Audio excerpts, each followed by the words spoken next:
Welcome back. In part 2 of Cybersecurity That Speaks Executive, we continue our conversation with Technology Executive Oleg Ryaboy, focusing on how AI is raising the stakes for the cybersecurity landscape and what that means for the way leaders plan, communicate, and make decisions around security. Enjoy. But the easier it is to follow the process, the more likely it is that people will actually follow it. I hear a lot about DoD 3-pass wipe, but from a NIST perspective and security perspective, it's a waste of time and energy quite physically. Okay, we have to talk about AI, right? Because that's the rule. Now we have to worry about what information might be derived from the information that's there. And that's not even something we considered. I'm super excited to dig into that.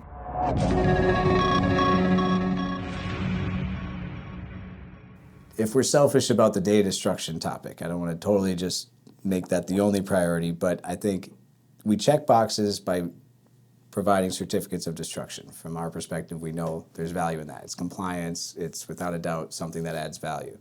What I'm always trying to learn about and think about is, we're inventorying devices, right? We're able to test devices and install images. And frankly, again, maybe it's more personal, but a lot of my vision of this has always been a tool for IT professionals across the board. Yeah. The name and the data destruction piece of it is obviously a big focus, a big priority, and that's where we came from. But the longer we do this, same thing you're saying, it's the more we can make those processes of whenever devices are touched and managed, and that's easy and accountable. Now we have something that has a different kind of value than just what the erasure is. The eraser's good part of it. I think wipe often, have that, that liability of that data.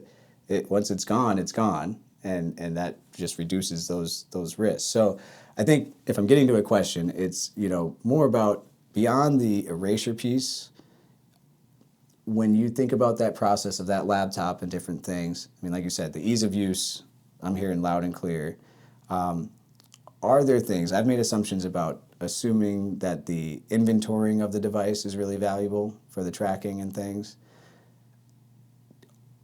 Do you typically see that as something that is reviewed and recorded, or is it like, hey, data's gone and we're moving on, we have other things? Or are there times where it's, hey, we really want to make sure we're looking at all of these assets, or we want to do some testing and things like that? Is that kind of part of this conversation, or is it really just... If you're referring specifically to, is it important to have a certificate of compliance, right, that you provide back? I would say yes, absolutely 100%, right? Because that's something that I would look for from a vendor, right? First of all, standards compliance, right? Can you say that whatever you do, right, is compliant with whatever standards are relevant to my industry, right? And I need some sort of a proof of that, right? And the second thing is I want to have basically some sort of evidence provided, right, that I can keep and I can say, look, here we did that, right? So having a certificate of compliance is perfect, right? Can file it, I know that it's been done. Yep. So the device specifications and sort of tracking that, you probably A, have other tools for it, and B, that's not what's necessarily being as scrutinized in those reviews. It's really just back to data. It's not so much the asset itself that you're worried about in a lot of cases. Well, so if somebody, let's say, were to audit processes, right, they would say, all right, well, let's look at let's go back to the laptop example. Let's look at the last 20 people that left the company. All right, I'm going to randomly pick these two. Can you prove to me that their laptop was erased? Wow. Right? That's how an audit would go. Yep. Right? So then you would pull those records and provide it. Great. If you pull those records and it's not there, it's not the end of the world, but now we need to do a lot of explanation, et cetera, et cetera. Have you had some experience when, I don't want to call that, you may call it a breach, that's a scary word to use in that sense, but where things have you had experiences where things have kind of been unintentionally unaccounted for, or that I guess confirming that things didn't go the right way and that there may be a loose end or a concern in that way? Well, so most organizations go through these types of audits in a variety of ways, for SOX compliance or for all kinds of compliances, right, where you need to sort of demonstrate that you're following processes, right? It is rare that you go through the entire kind of audit process and everything just clicks and there are no questions, right? Yeah. There's always sometimes an issue where, something was slightly off, and you can provide evidence that, no, it was done, it was just maybe wasn't recorded or something, right? So like I said, it's not the end of the world, right? Yeah. But you don't want to spend a lot of organizational energy, Right. right, on sort of proving that you followed the process. You want it to be easy. The NIST guidelines seem like for you they've been an awesome framework to have something to rely on. Are there Yes. other things beyond that, or in addition, are there misleading guidelines that you know about, or things that some companies, for example, I hear a lot about DoD 3-pass wipe, right? Companies are saying we need Yes. the DoD wipe, and it's Yes. like, well, if you really know what that is, it's not. It's a legacy wiping, procedure. It may be a policy of the company, so therefore we'll respect that and we'll do the 3-pass. But from a NIST perspective and security perspective, it's a waste of time and energy, quite physically. It's you can wipe it once, and that one pass is just as gone as that 3-pass. So I guess what I'm asking is, from your perspective, have you found, obviously the NIST is a strong framework and organization. Are there things out there that are kind of noisy or distracting or kind of misleading? Have you ever bumped into anything that's kind of like taking away from the structure of things or accountability of things as far as data security and things? Yeah. Well, I would say when you are talking about sort of justifying a project, a security project, right? There are I'd say maybe there are 3 ways to go. One is lobbying, right? You basically say, hey, this thing is great, right? And you kind of win friends and influence people, right? Yeah. Okay, the second one is you go sort of the financial use case route. You say, well, if we do this, there is an X% chance that bad things will happen, and it'll have a Y negative outcome, and you multiply X times Y, and hopefully the number is higher than the cost of what you're trying to buy. And then the third one is more of a kind of a standards and common practices way, where you say, we need to do this because the standard is required, because it's what's required of us, or we want to do this because it's what's standard in our industry. That's kind of the best practice. Yep. I would say out of the 3, the third one is the best one. Yep. Right? For some people, number 1 works great, fantastic. I would say the problem with sort of the financial use case, and you might be required in different companies to do that, but the thing is, when it comes to risk and uncertainty, the higher up the ladder you go, the more comfortable people are with dealing with this, right? And they know that the estimation of the risk of the probability that bad things happen is like a random number that you kind of used, right? Mm-hmm. They're much more used to saying like, okay, well, here's our bottom line. Understand that there is a risk, right? You don't need to try to put a fake number in it to understand there is a risk, mm-hmm. right? Maybe let's talk about the number of devices we need to manage, right? How big is this thing, right? I think most executives will get that. And if they say, right, well, here's what it's going to cost, and the justification that usually works is, we need to do this from a compliance perspective, or look, this is just what one would expect from other companies in our industry. That's actually, it's funny because over the years I've been asked a number of times, how do others do it? Which I've thought is kind of an interesting question from a sort of security standpoint, but it totally fits with what you're saying, because if I'm in insurance or whatever vertical, and I know that, there's other large organizations setting their policies a certain way, doing things a certain way, using our software, whatever it may be, now there's a built-in confidence that, okay, we're doing things right. We're not the lone wolf doing some, different things that don't meet the standards.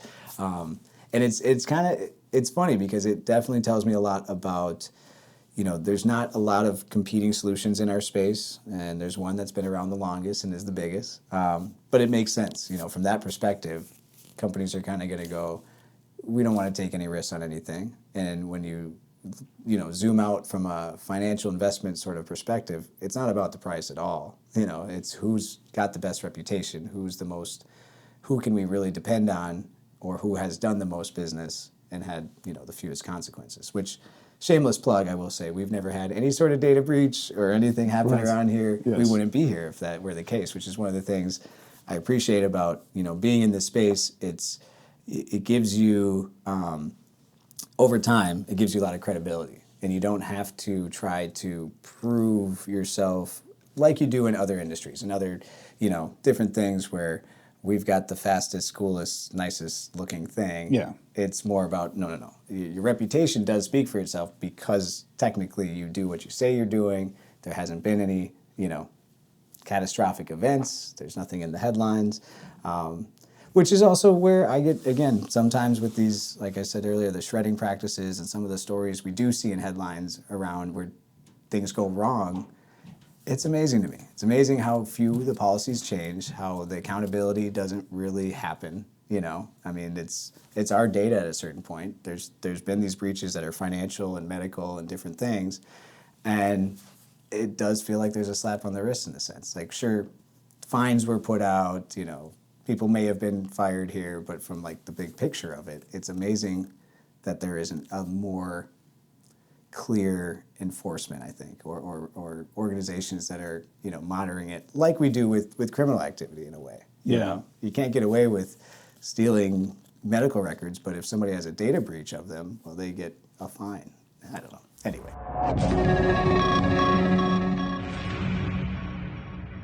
Okay, we have to talk about AI, right? Because that's We the do. role. That's okay. true. Yeah. So I think there are a couple of things changing with that, and the first one is that we are now keeping more data and different data than we would have even considered before, right? Big data. For a lot of companies, for example, we are realizing that there's a value in discussion that we're having, and right now we don't capture that data. And for decades, there was no point in recording a meeting really, because who is going to go listen to it again, right? Now, in many companies, you record those meetings because you can then analyze them later, and then you can use them for AI purposes, and it's a great idea, right? In general, right? It's data and value that you're really losing if you don't do it. But at the same time, we never really had to worry about like, hey, we did decide that it's a great idea to record every customer interaction for further analysis. Where is that stored? Is it on which devices, and what are their download policies, right? Where did that data go, right? Yeah. If it's all of the reviews that we're having, from the HR perspective, if it's all of the meetings we're having, right? So first of all, we have more data. Second of all, data discovery is different, right? With agentic AI, right, you could say like, hey, find me what we have on this topic, right? And it'll go and it'll access all the shared drives that you have, right? Again, we never really had to worry about people accidentally finding something quite like that, quite to that extent, Yeah. right? Yeah. And lastly, we've pretty much always talked about only direct data exposure, right? There was a password there, and now password is exposed. There was a source security number there, and now source security number is exposed. We never really had to worry about indirect exposure of information, right? Where you have a bit of information here and a bit of information there, but now AI is great at putting them all together and coming up with reasoning, right? With the fact that, or with the suggestion that you didn't really expose directly, but indirectly that information is there once you look at so many different Secret sauce facts, is right? out. So so this accidental sort of indirect information exposure is something that's completely new. It is, and it's happening very quickly.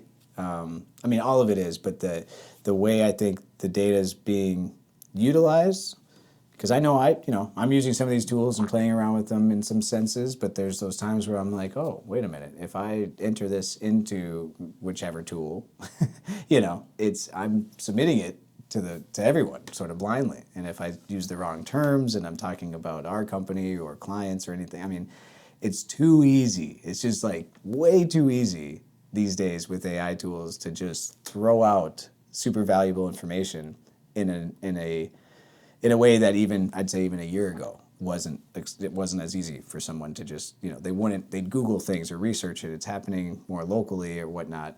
It's not just being submitted in this ether that we have now of the AI world. Yeah, and there is a secure way to do that, right? For companies. So my point is not don't do it. My point is more that if that information gets in the wrong hands, there is much more that we need to worry about. Right. Because before we had to worry about just about what information specifically is there, which was already enough. Now we have to worry about what information might be derived from the information that's there. And that's not even something we considered. Wow. Are you guys tackling that? I mean, is that something that you're finding ways to have some policies around, or how do you even start? Well, this you sort of- absolutely need to have policies around it. And honestly, my position is that I don't necessarily need to think through what information might be indirectly learned. Because who knows how creative people are going to be and what tools are going to be there 3 years from now, right? You just need to delete it all. If you don't need it, delete it. Nice. Right? If you're getting rid of something, well, get rid of it, right? Don't need it, delete it. I might have to coin that, put that on some t-shirts. That's Yes. good. That is good. And again, this is where it's really personally gratifying in a way, because this is what I've had discussions around this, not always with people in your role, people kind of downstream of it who are trying to educate their clients and their companies to say, here's some best practices security related. I mean, again, it all comes back to once you start talking about data destruction, it sort of rolls uphill in the, are we doing things right? You know, in your quarterly meetings in the boardroom, are we safe? Are we good? Well, yeah, there's a lot of room in that for different, not just policies, but different touch points to get some control and to get a little bit more certainty. But it's still very, very vague, I think. In most organizations, it's still that, are we good? We're better, you know, or we're monitoring it, we're tweaking it, we're working on it. But there is a bit of, and again, I'm being a little selfish, but that certainty of knowing, okay, that on those drives or that data is now gone. Like that little piece. And it's not always that simple. I know some of these things, there's legal requirements, there's record keeping that has to be done, there's things that are policies that stuff can't go away, you know, and you're stuck with it, and you got to keep that stuff safe, and that's not Sure, but you want to limit the surface. Exactly. There it is. That's a good way to put it. Can you speak to a little bit of, like, I guess your experience with how some of these things have been manageable and what you might see coming to make this more difficult? I mean, you've kind of already touched on it a little bit. Yeah. Well, I think our traditional framework for deciding how secure something needs to be, right, has really been based on the level of confidentiality of data, right? We'd classify all data, right? And depending on the level of confidentiality, right, we'd have stricter controls, stricter measures, et cetera, right? I think what's changing it is that now there is a certain, we can't quite say that we are safe with certain data just because of indirect exposure of information, right? I think today, right, if somebody had access to, let's say, different email boxes around the company, right, even if specific financial measures were not exposed in those emails, they could probably guess the financial results for the end of the quarter, right? That's wild. Right? Yeah. That could be catastrophic for a public company, for example. Yeah. Right? So things like this where you don't necessarily think about, well, that maybe wasn't quite, it was confidential information, but it wasn't, you know, the type of information that's considered super secure, right? As the actual, like, the financial statements. If all you need to know is, are they doing better than expected or less than expected, information is exposed, well, now we need to worry about all kinds of things we didn't worry about before. We're giving listeners ideas. I don't think. But you're right. I mean, it's so funny to think about, because I've had situations where, you know, folks want to get rid of, I don't know, IP addresses, right? Just from like a corporate perspective, they're like, hey, we don't want any of our competitors to know even that we use Netgear switches. And to me, I'm like, okay, seems kind of silly, but you never know what the other context is, what the other end of that is. But with what you're talking about, it's very, very deliberate. And it's not like this vague, like, okay, so they use those kind of switches, they have that infrastructure.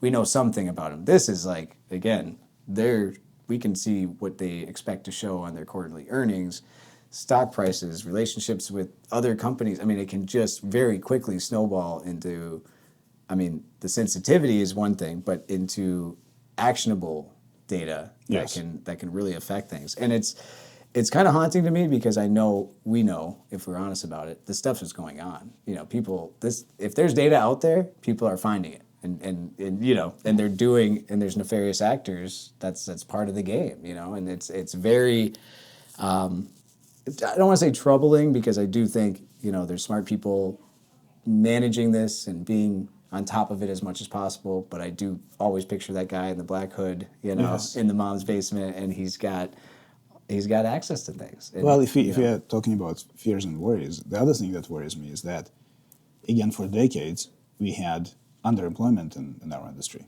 right? The only way to hire somebody most of the time was to hire them from somebody else. Yeah. Right? Oh, We yeah. didn't really have unemployment even through the hardest years. And from the security perspective, the benefit of that was that only few people really went into sort of the underworld, let's say, right? Somebody,